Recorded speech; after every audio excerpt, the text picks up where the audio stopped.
It's a very strange thing to look at, this dead lioness. But they killed at least 2 cubs that we know of. They killed this lioness. She was probably trying to defend them. And the Mapogo is also carrying quite a few scars. The one male I saw this morning had some big gashes in his face. His eyebrow was cut wide open, his forehead, his legs. So it would have been very, very violent out here. Now what is even more interesting, or as interesting, is that this morning earlier when the guys were watching them, the Mapogos continued to eat one of these cubs. Now that's something I've never seen before. I've heard along the grapevine here and there of cases where lions have eaten parts of other lions. I've heard a few interesting stories here and there, but I don't know of any sort of fully documented cases where they showed lions eating other lions. Now this is what happened. It happened literally just here. Unfortunately, there's not much to show now. But the Mapogos then continue to literally eat this one cub, which is very interesting. So I don't want to hypothesize too much as to why and how and so on. But what I do want to say is that it's something that we've been expecting for quite a few months. Actually, it's been I've been amazed. Put it this way, I'm more amazed by the fact of how long it's taken for this kind of things to happen than I am by the fact that it has happened. So it's very sad, it's very dramatic, and it's something that just looking at it now, I mean, just looking at that eye, just that dull reflection of the light is obviously quite emotional, and it's something I know that many of you will get emotional about. But keep in mind that this is the jungle. This is how it goes, and these guys are the king of the jungle. So there are some violent things sometimes. Yeah, voyam, sorry, it's just my fuzzing gala loot to my country, nothing else, but feeling wolf. No, next.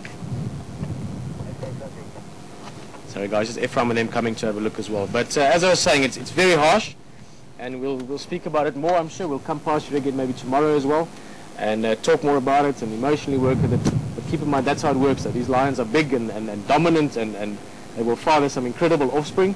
But this is some of the effect that you get with it sometimes. We're going to make some space for Ephraim and them to have a look, and we'll see how we're going to continue.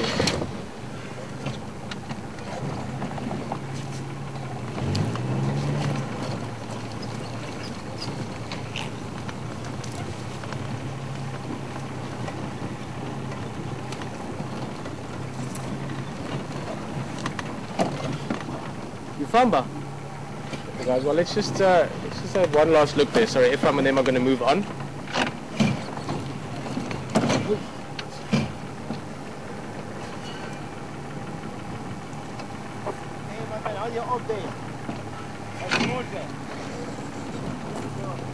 Cheers, Ev.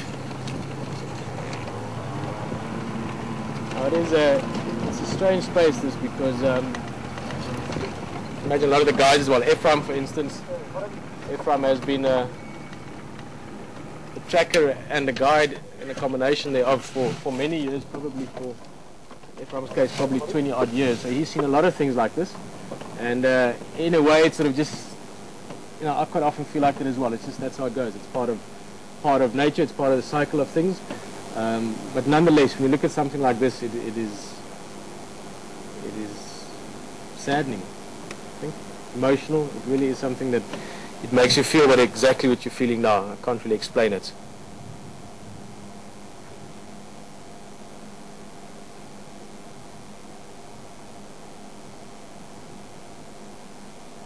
And I think a close-up look into that eye sums up all of those emotions in one.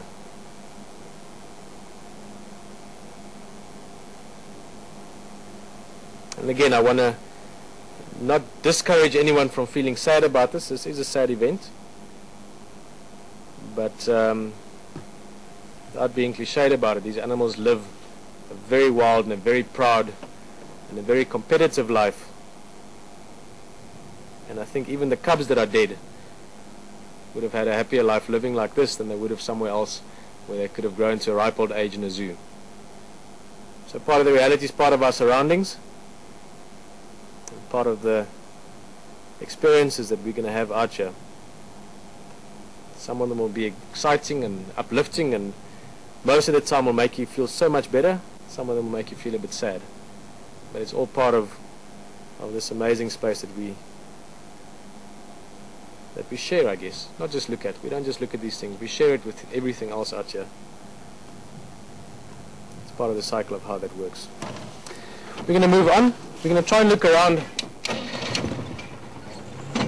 So we'll have another look here tomorrow, so see what's happening here.